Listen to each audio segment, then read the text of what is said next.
एक बार साहब काशीराम जी से पूछा गया था कि भाई आपके लिए सबसे सस्ती सवारी कौन सी और सबसे महंगी सवारी कौन सी। तो उन्होंने कहा सबसे सस्ती सवारी मेरे लिए हेलीकॉप्टर की। बस मुझे ऑर्डर करना होता है कि मुझे मैं लखनऊ जाना है तो लखनऊ की चला जाता, थोड़ी देर में कहता हूँ मुझे पंजाब जाना तो पंजाब ले जाता। लेकिन एक समय वो भी था कि मेरे को साइकिल के पंचर के पैसे भी नहीं थे, तो मेरे लिए सबसे जो महंगी सवारी थी उस समय वो साइकिल की थी। लेकिन आज के प्रदर्शन में सबसे सस्ती सवारी वो जो है वो हेलीकॉप्टर। बड़े तार्किक थे साहब, क्योंकि संघर्ष किया है, उनके जीवन में बड़ा लंबा संघर्ष है, तो इस वजह से एक उनसे जुड़ी कहानी आपको सुना रहा हूँ। मुझे बड़ा इंटरेस्ट आता है कहानी पढ़ने में, पुराने महापुरुषों का जो संघर्ष है अच्छा होता है।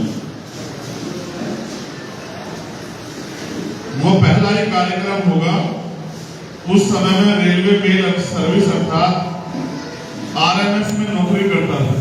नौकरी के लिए मुझे रोज पुणे से मुंबई जाना पड़ता था। काशीराम जी मेरे साथ मुंबई आया जाया करते थे। उस समय आरएमएस का लाल डिब्बा हमारा छोटा सा कार्यालय बन गया था।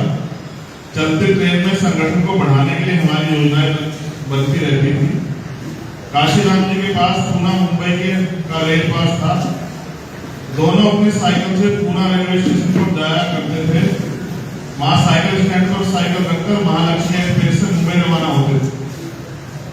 महालक्ष्मी एक्सप्रेस पुणे से सुबह 7:30 बजे निकलती थी और दोपहर 12:05 पर मुंबई पहुंचती थी। शाम को यह गाड़ी 5:55 पर वीटी स्टेशन से छूटती थी और रात को 10:20 पर पुणे पहुंचती थी। काशीराम जी और मैं इस गाड़ी में सफर करते थे। मुंबई में काशीराम जी कई लोगों से हमारी रोज की दौड़ धूप की जिंदगी के बाद मुलाकात होती थी और हम साथ साथ महालक्ष्मी से पुणे लौटते थे। फिर पुणे स्टेशन से साइकिल पर अपने कार्यालय की ओर चल पड़ते थे। रास्ते में किसी होटल में रुककर खाना खाते थे और फिर अपने कार्यालय जाकर तिरपाल बिछाकर सो जाते थे। आज मैं उस दिन को याद करता हूँ। मुंबई से मैं और काशीराम जी महालक्ष्मी ट्रेन से पुणे आए। रात 10:30 बजे अपने अपने साइकिल निकालकर हम स्टेशन से बाहर आए। हमारा कार्यालय स्टेशन से 15-20 मिनट की दूरी पर था। बातें करते हुए पैदल ही चल रहे थे। हमें हमेशा स्टेशन के पास के वंदना होटल में खाना खाते थे। यहाँ खाना सस्ता मिलता था। आज मेरी जेब में पैसे नहीं थे, तो मैंने सोचा कि काशीराम जी के पास पैसे होंगे और हम खाना खा लेंगे। मगर वंदना होटल के सामने से गुजरने पर भी काशीराम जी नहीं रुके। मैंने सोचा आज उनका मटन खाने का मूड होगा, सो न्यूयॉर्क होटल में जाना होगा। काशीराम जी को मटन की डिश बहुत पसंद थी। वह मटन की डिश लजीज मिलती थी और मटन के पीसेज भी ज्यादा मिलते थे। न्यूयॉर्क होटल के सामने से गुजरते हुए काशीराम जी ने मेरी ओर देखा और मैंने उनकी ओर देखा, मगर दोनों में से कोई नहीं रुका। मेरे मन ही मन ये समझ आया कि काशीराम जी के पास पैसे नहीं, और काशीराम जी भी समझ गए कि मेरी जेब खाली। हमने एक दूसरे कुछ नहीं कहा, कार्यालय लौटे। उस दिन केवल पानी पीकर हम सो गए। दूसरे दिन मेरी छुट्टी थी, मगर काशीराम जी को कार्यकर्ताओं की बैठक के लिए मुंबई जाना था। सुबह में तैयार हुए। आज छुट्टी का दिन था के होने के कारण आराम से सो रहा था। आटे में चलता हूँ, अपनी छोटी सी अटैची लेकर बाहर जाते काशीराम साहब ने कहा, हाँ भाई जरा दरवाजा लगा देना, आज मैं आराम से उठने वाला हूँ। नींद में उड़ते हुए मैंने कहा। दरवाजा लगाकर काशीराम जी चले गए। अभी 5 मिनट भी नहीं हुई थी, दरवाजा खोलकर काशीराम वापस लौटे। क्यों भाई क्या बात है, वापस क्यों लौटे? मैंने पूछा। अरे भाई आटे कुछ पैसे हैं तेरे पास? काशीराम जी ने पूछा। नहीं बिल्कुल नहीं। मैंने कहा देखते हो जरूर कुछ पड़े होंगे। फिर मैंने ऑफिस के ड्रायर वगैरह खोलकर देखे, मेरे पास पैसे नहीं मिले। नहीं साहब कुछ भी पैसे नहीं है। मैंने निराश होकर कहा कम से कम 5 पैसे तो होंगे। उन्होंने फिर कहा मैंने फिर ड्रायर ढूंढे, मगर 5 पैसे भी नहीं मिले। नहीं साहब 5 पैसे भी नहीं है, मगर 5 पैसे क्या जरूरत पड़ी? मैंने पूछा अरे यार मेरी साइकिल में हवा नहीं है, हवा भरने के लिए 5 पैसे लगेंगे। काशीराम जी ने कहा मेरी साइकिल ले जाओ। मैंने कहा तुम्हारी साइकिल भी देख ली, उसमें भी हवा नहीं है। ठीक है गाड़ी का समय हो रहा, मैं चलता हूँ। कहते हुए काशीराम जी लगभग दौड़ते हुए निकल गए। टेरेस पर खड़े होकर मैंने देखा गाड़ी पकड़ने की जल्दी में काशीराम जी हाथ में अटैची पकड़कर स्टेशन की ओर दौड़ रहे थे। आज काशीराम जी हवाई जहाज से देश के कोने कोने में सफर करते हैं, हेलीकॉप्टर किराए पर लेकर भ्रमण करते हैं। जब मैं आज की मूवमेंट देखता हूँ तो मुझे वह दिन याद आता है जब 5 पैसे के अभाव में काशीराम जी को स्टेशन की ओर दौड़ना पड़ा था। वह पल याद आते ही आंखों में बरबस आंसू चढ़ जाते हैं। आंदोलन बहुत महत्वपूर्ण होता है और उसको चलाना उससे भी ज्यादा कठिन होता है। किसी भी आंदोलन की शुरुआत करना और उसको पूरा करना, शुरुआत तो कोई भी कर सकता है। आप घर से सोते उठे और कहीं भी जाने का मन बना ले, मगर उस मंदिर तक पहुंचना कठिन। मेरे आज भी याद है 4 फरवरी 2016 मैंने यूपी छोड़ा और मैं उत्तराखंड काम करने के लिए आया और एक गांव था उत्तराखंड का जमालपुर, वहां की घटना हुई। ये वहां के लोग ज्यादा अच्छी तरह जानते हैं, सराय के। मेरे याद है फिर उसके बाद एक गांव में हम गए और पैसे की दिक्कत थी। उस गांव का नाम जो है वो रवि के गांव से पहले वाला गांव है। रवि जिया मोता से पहले गांव कौन सा गांव है? ईसरपुर, जिसमें पाठशाला चलती थी, अजीतपुर। मेरे याद है कि मैंने एक बार कहा कि कुछ पैसे की जरूरत है, 3 से 4 हजार रुपए इकट्ठा हुए। ऐसा नहीं कि उत्तराखंड के लोग मदद नहीं करते हैं बच्चों, ऐसा नहीं कि ये लोग काम नहीं करते। ये आंदोलन ही ऐसा, जो लोग इससे जुड़ते हैं वो मदद भी करते हैं, काम भी करते हैं। जब लास्ट टाइम कैडर हुआ तो मैंने समझाया था कि किस कारण से भीम आर्मी में अनुशासन नहीं। हमने बस एक आक्रोश को ही अपनी ताकत समझा। ये लोकशाही है, यहाँ मैन पावर बहुत बड़ी ताकत है। कुछ साथियों से मेरी नाराजगी भी थी, लेकिन जब वो कैडर में रहे और कैडर उन्होंने पूरा लिया तो मुझे एहसास हुआ कि गलतियां फिर से भी हो सकती है, उनके जीवन में परिवर्तन हो जाए। भीम आर्मी हमारी बड़ी ताकत। आज कुछ साथी भीम आर्मी में जब यहाँ पहले जिनको जिम्मेदारी थी, आज वो नहीं है। क्यों नहीं है इसका बेहतर कारण आप जानते हो। आज कहाँ ये भी आप बेहतर जानते हैं।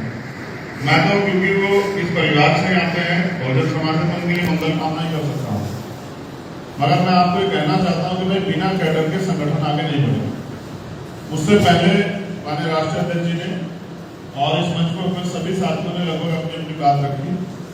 वो भी आपसे अपील कर रहे थे कि संगठन निर्माण करो। बीजेपी से जीतने के लिए या किसी भी दल से जीतने के लिए लोकतंत्र में उससे जब मजबूत संगठन होना जरूरी है, जिनके पास वैचारिक रूप से मजबूत और अपने मन से काम करने वाला व्यक्ति, यानी कि संघर्षशील कार्यकर्ता, मिशनरी कार्यकर्ता नहीं होगा, वो कभी आगे नहीं बढ़ सकते। आप जितने लोग हैं ना, इनसे आधे भी लोग और उनकी से भी आधे लोग अगर ईमानदारी से मिशनरी भावना से काम करेंगे तो मैं गारंटी देता हूँ कि हरिद्वार जिले के मोस्टली लोग यहाँ हैं। हरिद्वार जिले में कड़वी है, मगर सच है इतना सा जिला है हरिद्वार। कितना जिला है? इतना जिला है हरिद्वार। अगर 25-30 लोग मिशनरी काम करने वाले में जिम्मेदार समझ के और फील्ड में उतर जाए तो 6 महीने में भीम आर्मी आजाद समाज पार्टी हर घर में जो है ना बहुजन समाज में पहुंच जाएगी। लेकिन अगर किसी को कह के काम करवाना पड़े कि जाओ भाई करो, सवाल किया जाए क्यों नहीं किया, उनको धमकाया डांटा जाए, तो इसका मतलब वो अपने काम की जिम्मेदारी को नहीं समझते। अब मैं समझता हूं कि सीनियर लोग यहाँ हैं, आप लोगों को संगठन का काम जो दिया गया है, अपने संगठन के बनाने काम को मजबूती से करना चाहिए और बिना कैडर के भीड़ बनने से अच्छा है कि जो लोग जिन्होंने कैडर लिया है वो अगर दोबारा लेना चाहें तो दोबारा फिर कैडर यहाँ कराएंगे। लेकिन जिन लोगों की समझ में आए वो गाँव जाके उसको देने का काम करें। आप लोगों ने डायरी बनाई होगी ना अपने कैडर की, तो उस डायरी के माध्यम से गाँव जाके उस कैडर को देने का काम करें। उस कैडर से ही समर्पित विचारधारा का दल कार्यकर्ता तैयार होगा, ना मिलने वाला समाज और ना मिलने वाला नेता। जब मैं पिछली बार आया था समीक्षा करके तो मैंने इसलिए ढिलाई दी थी कि देखो कि भाई आप लोग कितने दिन तक जो है आंदोलन में खड़े रह पाते हैं और परिणाम क्या है वो आपके सामने है। लेकिन मैं समझता हूँ जितने लोग यहाँ हैं, अगर हम लोग जिम्मेदारी से ईमानदारी से काम करें तो हम लोग यहाँ ताकतवर बन सकते हैं। अभी जब एक घटना हुई, वो घटना हुई डाडापट्टी में, और जब डाडापट्टी में घटना हुई वो सरकार के षड्यंत्र पे हुई, लेकिन हम सरकार के षड्यंत्र को क्यों नहीं रोक पाए? क्योंकि हम राजनीतिक रूप से ताकतवर नहीं है। अगर सरकार के षड्यंत्र को रोकने के लिए हम राजनीतिक रूप से ताकतवर होते तो सरकार को बिल्कुल जवाब देते। लेकिन एक हमारे सीनियर साथी आके मुझसे कहते हैं कि साहब डीएम हमारे कैसे काम नहीं करता, डीएम हमारी बात मानता नहीं। तो मैं हंसता रहता हूँ और आज मैं सोचा कि इस समस्या को जवाब दूं। डीएम ये जानता है कि इनका संगठन अभी राजनीतिक रूप से इतना ताकतवर नहीं कि मेरे ऊपर कार्रवाई कर सके। जिस दिन डीएम को एहसास हो गया एसएसपी को कि ये संगठन की राजनीतिक ताकत से ये कल को मुझे सस्पेंड और ट्रांसफर पोस्टिंग भी करवा सकते हैं, उस दिन डीएम नहीं प्रमुख सचिव भी आपका फोन भी सुनेगा और आपको बात नहीं। अब आपको ये तय करना है कब तक आप डीएम के दफ्तर के बाहर खड़े होंगे और डीएम से उम्मीद करेंगे कि वो आपको बुलाए, या फिर आप पे मौका है डीएम जब यहाँ जिला पंचायत अध्यक्ष होता है तो सचिव होता है डीएम। हम राइट एंड रॉन्ग जिला पंचायत अध्यक्ष का सचिव होता है डीएम। आप मेहनत करके जिला पंचायत अध्यक्ष बना दो, कोई डीएम जो आज से कार्यालय द्वारा खड़े होते कोई आपके लिए खड़ा हो जाने लग जाएगा। आप पे तो मौका है भाई, बहुत कम समय में आपका मौका है ना। आप क्यों मांगने वाले बनना चाहते हैं, क्यों क्या हाथ फैलाने वाले, क्यों दफ्तर से बात करने वाला बनना चाहते हैं? अगर आपको डीएम से नाराजगी है तो मालिक बनो। मालिक बनने के लिए आपको करना क्या है? अपने संगठन को मजबूत करके अपनी राजनीतिक ताकत बढ़ानी है। अब विधानसभा चुनाव तो नहीं है, अब जिला पंचायत चुनाव आएंगे। पूरी ईमानदारी तब तक मेहनत करके अपने संगठन को मजबूत करो और अपना भाईचारा मजबूत करके लोगों को तैयार करो। और जब आपके पास बल होगा तो डीएम सुनेगा नहीं आपकी, डीएम तो आपके कलम से लिखे काम को करेगा। अब आप ये किसी के गांव में नाली की समस्या है, किसी के सड़क की है, कहीं छात्रवृत्ति की है, सबका समाधान ये तो है कि आप डीएम से काम करवाने वाले बनो। बनोगे कैसे भाई? सामाजिक संगठन के दम पे आप उससे काम करा लोगे? वो तो करेगा जो सरकार करेगी, बताओ करेगा नहीं करेगा? तो इस देश में लोकतांत्रिक व्यवस्था बाबा साहब अम्बेडकर इसलिए देखे गए कि जिससे शोषित वर्ग के हाथ में भी वोट के जरिए राज आए, उनके भी कलम में ताकत आए। अब वो लेने की जिम्मेदारी आपकी, उसको मैं तो नहीं दिला सकता अकेला। भाई अगर मीटिंग भी करने की बात हो 10 मीटिंग आप करोगे, 10 ही मैं करूंगा। मैं 100 लोगों को प्रभावित करूंगा, 50 लोगों को करोगे। आप ईमानदार में बताओ बैठक के बाद कितने लोगों ने गाँव में जाकर कितने हाथ खड़े करोगे? डाटा लूंगा, सोच समझ के हाथ खड़े करना। जो लोग हाथ खड़े करना डाटा चेक करवाऊंगा। अभी देखो 2 लोग हैं, 3, अब एक इनकी देखे देखे आपने बात करके एक ही टीम होगी गांव की, एक ही गांव के हो ना? हाँ, एक ही गांव की टीम है। बताओ बाकी सब लोग, ये नीरज है, बाकी सब लोग क्या करते हो भाई? तुम्हारा काम कौन करेगा? बीजेपी वाले हैं या कांग्रेस वाले? कौन करेगा तुम्हारा काम? बताओ। तुम्हारा और चाहते तुम्हारी बहुत बड़ी बड़ी है, ये भी होना चाहिए, ये भी होना चाहिए। कैसे हो जाएगा भाई बताओ जरा? काम तो तुम अपना करते नहीं हो, मकान घर तुम अपना मजबूत कर नहीं रहे हो, कह रहे हैं कि हमें इसमें जो है घर ही हमारा मजबूत हो जाए, इसको सुंदर बन जाए, इसमें हम लोग रहें। कैसे रहोगे भाई जब आप संगठन काम नहीं करते? तो इसलिए भीम आर्मी आजाद समाज पार्टी में कुछ बदलाव जो है हम लोगों ने तय किए हैं। इसलिए मैंने राष्ट्रीय अध्यक्ष से कहा कि आप भी आ जाओ, हम लोग बैठ के अच्छे निर्णय लेते हैं। मुझे ऐसा लगता है कि भीम आर्मी के कमजोर होने से हमारा राजनीतिक दल भी यहाँ आगे नहीं बढ़ पा रहा है। भीम आर्मी को मजबूत करना पड़ेगा, क्योंकि बड़ा संगठन हमारा भीम आर्मी, हमारी पंचायत भीम आर्मी। जब हमारा संगठन मजबूत हो जाएगा, हमसे समर्पित कार्यकर्ता होंगे, मुझे लगता है कि हमारा आंदोलन आगे बढ़ेगा। और जब हमें समर्पित कार्यकर्ता नहीं, बिकाऊ कार्यकर्ता होंगे तो चुनाव के समय वो थोड़े थोड़े पैसे में बिक जाएंगे, फिर उसका खामियाजा राजनीतिक दल को भी भुगतना पड़ेगा। तो विचारधारा संघर्ष के आधार पर तो भीम आर्मी तैयार है, राजनीतिक दल तो तैयार हो रहा है। तो जिन लोगों ने कैडर लिया था वो हाथ खड़े एक बार करने में देखो जरा कि यहाँ वो लोग कैसा काम कर रहे हैं। हरिद्वार के कैडर में जो लोग थे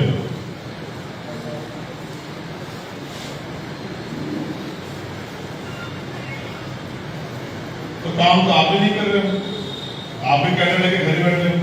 खाली कैडर से काम थोड़ा चलेगा। कैडर के बाद कार्य की समीक्षा और समयबद्ध प्रोग्राम, ये तीनों चारों चीजें करनी पड़ेगी ना भाई। एक और मैं अपनी बात को खत्म करने से पहले फिर हम बैठ के निर्णय लेंगे, वो निर्णय आप लोगों को बताएंगे। अपनी बात को खत्म करने से पहले मैं कैडर के बारे में 4 लाइनें लिखी थी मैंने उसके बाद में, वो आपके सामने रखना चाहता हूँ। आपको रखो, आप डायरिया है आपके पास, नोट कर लो तो डायरिया लिखा करो, लिखा करोगे तभी तो आपके पास रहेगा, वरना तो फिर भूल जाओगे। कहीं गई मेरी इतनी अच्छी बात थोड़ा याद करती है आपकी, क्या तो अपने फोन का प्रयोग करो, उसमें लिख लो फटाफट, जैसे मैसेज लिखते हो ना, है रिश्तेदारों को दोस्तों को भेजते हो मैसेज, गाँव में जो भेजते रहते हैं ऐसे जो है, आप उसको फोन को वीडियो बनाने के लिए लिखने के काम लाओ। ये कैडर का पार्ट है, वीडियो का पार्ट नहीं है। लिखो ना फोन में, फोन का नोटबुक बनाओ या व्हाट्सएप पे लिख के भेजते रहो अपने किसी साथी को। शुरू करें। जहां कैडर नहीं होता वहां क्राउड होता, जहां कैडर नहीं होता वहां क्या होता है? क्राउड। क्राउड किसे कहते हैं? भीड़ को। मेरा निजी अनुभव है, किसी भी उद्देश्य की पूर्ति के लिए कैडर की अति महत्वपूर्ण आवश्यकता है। जैसे मेला का बाजार जिनका अपना निजी उद्देश्य होता है, कैडर क्राउड में ये फर्क। जहां कैडर होता है वहां मिशन होता है, समर्पण होता है, आंदोलन होता है, विश्वास होता है। और जहां कैडर नहीं होता वहां क्या होता है? क्राउड। और क्राउड का क्या होता है? क्राउड ऐसा जैसे मेला बाजार जहां लोग अपने निजी उद्देश्य के लिए जाते हैं, ठीक है। क्राउड जानकार नहीं होता। क्या नहीं होता? क्राउड जानकार नहीं होता। क्राउड जमीन पर काम नहीं करता। क्राउड जमीन पर काम नहीं करता। क्राउड संगठन के प्रति कम, क्राउड में निजी महत्वाकांक्षा ज्यादा होता है। अब ये अपने जीवन में उतर के देखना लिखने के बाद, जो मैंने आज आपसे कहा कि आप इनमें से कहां हो, क्राउड में हो या कैडर में हो, ठीक है। तीसरी लाइन लिखिए, क्राउड संगठन के प्रति कम, क्राउड निजी महत्वाकांक्षा ज्यादा होता है। क्राउड आसानी से बिक जाता है। प्रमाण अभी आपके पिछले 1 महीने पहले आपने देखा। क्राउड क्या होता है? आसानी से बिक जाता है। क्राउड में गुटबाजी ज्यादा होती है। कैडर में गुटबाजी नहीं होती। कैडर के लोग तो सब मिशन का काम कर रहे होते हैं, उनमें क्या गुटबाजी, लेकिन क्राउड में क्या होता है? गुटबाजी। क्राउड में पद लोलुपता होती है। क्राउड पद के पीछे पागल होता है। कैडर पद की परवाह नहीं करता। कैडर अपना काम करता है। और मैं मानता हूं एक आम आदमी की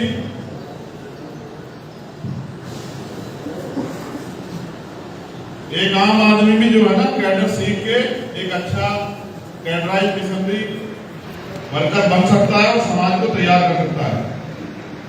आखिरी बात, क्राउड चापलूस और स्वार्थी हो जाता है और जल्दी गुमराह हो जाता है। क्राउड चापलूस और स्वार्थी हो जाता है और जल्दी गुमराह हो जाता है। अब आप अपने जो लिखा गया है उसमें नोटिस करो कि आप कैडर में हो या क्राउड में। अपने मन से सोच के देखो जो बातें मैंने आपसे बताई। क्राउड एक भीड़ होती है जिसे एक अकेला पुलिसकर्मी भी डंडे से हाँक सकता है। देखिए आपने कई आंदोलन देखा आपने, 4 पुलिसकर्मी डंडा लेकर भाग लेते हैं तो पूरी भीड़, हजारों की भीड़ भाग निकाल लेती है। ये फर्क है क्राउड और कैडर। जबकि उन 4 पुलिस वालों के मुकाबले 4 ही लोग तो बहुत हैं। क्यों भाई? 10 हो जाए 20 हो जाए, लेकिन 1000 लोग भीड़ कैसे भाग लेती है पता है क्यों? क्योंकि वो क्राउड, उनके पास कैडर नहीं, जानकारी नहीं, नॉलेज नहीं, लीडरशिप नहीं, तो क्या हो जाते हैं? भाग जाते हैं। अब आप आराम से बैठे, कोई अनुशासन दिखता नहीं चाहिए। 5 मिनट पहले मीडिया से बात कर रहे हो तो पानी के भागने लगे जैसे रेगिस्तान में लोगों को पानी ना दिखा। इसलिए मैंने पूछा कितने लोग थे जो कैडर आए जिन्होंने कैडर लिया था। जो समाज 4-6 घंटे बैठ नहीं सकता वो समाज क्या तो राजनीति करेगा, क्या राजनीति में सफल होगा। इसलिए काशीराम साहब बार बार कहते थे कि मैं अपने नालायक समाज को लायक बनाने का प्रयास कर रहा हूं। जब मुसीबत आती है तो याद करते हैं चंद्रशेखर आजाद को, और जब वोट का समय आता है तो फिर देते हैं कांग्रेस को वोट उत्तराखंड में। जब मुसीबत आती है तो कहते हैं कि चंद्रशेखर आजाद क्यों नहीं आए, उनको आना चाहिए था। और जब वोट का समय आता है तो संघर्ष को जूता मार के फिर वोट कांग्रेस को देते हैं, बीजेपी को देते हैं, फिर रोते रहते हैं कि हमारी कोई सुनवाई नहीं करता। तो पिछले को बने रहो, उससे क्या वो कर रहे हो। मैं तो पहले कोशिश करके ये जो बड़ा समाज है, जो रीढ़ है इस आंदोलन की, इसको तैयार कर रहा हूं। जब तक आप बदलने का प्रयास नहीं करोगे तब तक मुझसे क्यों उम्मीद करते हो मैं बदल जाऊं। समझ रहे हो। धन्यवाद, शांति से बैठे रहे। वो दिखना चाहिए आपके अंदर अनुशासन। अगर सोचो आंदोलन करना पड़ जाए, 4-6 घंटे के बैठना पड़ जाए, तो अगर आप इतना भागे फिरोगे तो वैसे ही आईबी और इंटेलिजेंस के लोग समझ जाएंगे तो भीड़। आर्मी के जवाब देखे आपने, जिसकी जहां ड्यूटी लगती है वहीं खड़ा मिलता है, नहीं मिलता है। ऐसा थोड़ा कि पूरे दिन कुछ भी समझा फिर सामने जाके फेसबुक पे फिर वही जो है लिखना शुरू कर दिया। इसलिए अध्यक्ष जी ने निर्णय लिया अपनी टीम के साथ बैठ के प्रोटोकॉल बनेगा, पूरा मैनेजमेंट बनेगा, पूरा मैनिफेस्टो बनेगा, उसके अकॉर्डिंग हिमालय और आजाद समाज पार्टी लोगों को काम करना पड़ेगा। अब ऐसे नहीं कि कोई कुछ भी बयान दे दे, आप बयान दे दो पूरा संगठन बदनाम हो जाएगा, कौन लेगा जिम्मेदारी। आप अकेले की वजह से पूरा संगठन बदनाम हो, कौन जिम्मेदारी लेगा भाई। तो आप अगर संगठन को आगे नहीं बढ़ा सकते तो बेइज्जत मत कराओ ना, बेइज्जत मत कराओ, पूरे संगठन को बदनाम मत कराओ, ऐसा काम मत करो, ठीक है। तो अभी आप बैठ जाओ, 10 मिनट बात करने दो, फिर उसके बाद जो निर्णय होगा वो माननीय राष्ट्रीय अध्यक्ष भीम आर्मी के द्वारा हम लोग जो है सब लोग जाने, ठीक है। मेरी भी उनसे कुछ निवेदन है, वो भी मुझसे कुछ उम्मीद करते हैं इस आंदोलन को आगे बढ़ाने के लिए। ये याद रखो, फिर कह रहा हूं, सबसे बड़ी जिम्मेदारी हमारी है, स्पेशली दलित और पिछड़े वर्ग के लोगों की। हमारी ये सबसे बड़ी जिम्मेदारी है। तुम अपनी जिम्मेदारी को समझो, इस दिन तुम तैयार हो जाओगे। अब ये आर्मी वाले बच्चे कौन है जो भर्ती के लिए सड़कों पर फिट रहे हैं भाई। माइनॉरिटी के तो बहुत कम लोग आर्मी में वो लेते हैं, इंटरेस्ट लेते हैं। ये पिछड़े दलित वर्ग के लोग हैं जो आज सड़कों पर घूम रहे हैं, बेरोजगार हैं। सरकार, क्योंकि सरकार दिन दिन सबका इलाज कर रही है ना। अब से कुछ दिन पहले मुस्लिम भाई सड़कों पर आए थे, अपने हक की आवाज उठाने को उनको पुरस्कार दिया उन्होंने। अब वो आए, क्या नाम, कल हल्द्वानी में बज रहा था खूब लड़, एक लड़का मर भी गया एक जगह पे आंदोलन में। इसलिए जिम्मेदारी से बैठ जाओ, अभी 10 मिनट बात करने दो पुराने साथियों से, कुछ निर्णय होंगे, वो निर्णय आपको बताए जाएंगे। आशा क्रोध कि आप उसके बाद साथियों के साथ मिलकर ईमानदारी से अपने आंदोलन को आगे बढ़ाएं। धन्यवाद। जय भीम, जय भारत, जय वंदे।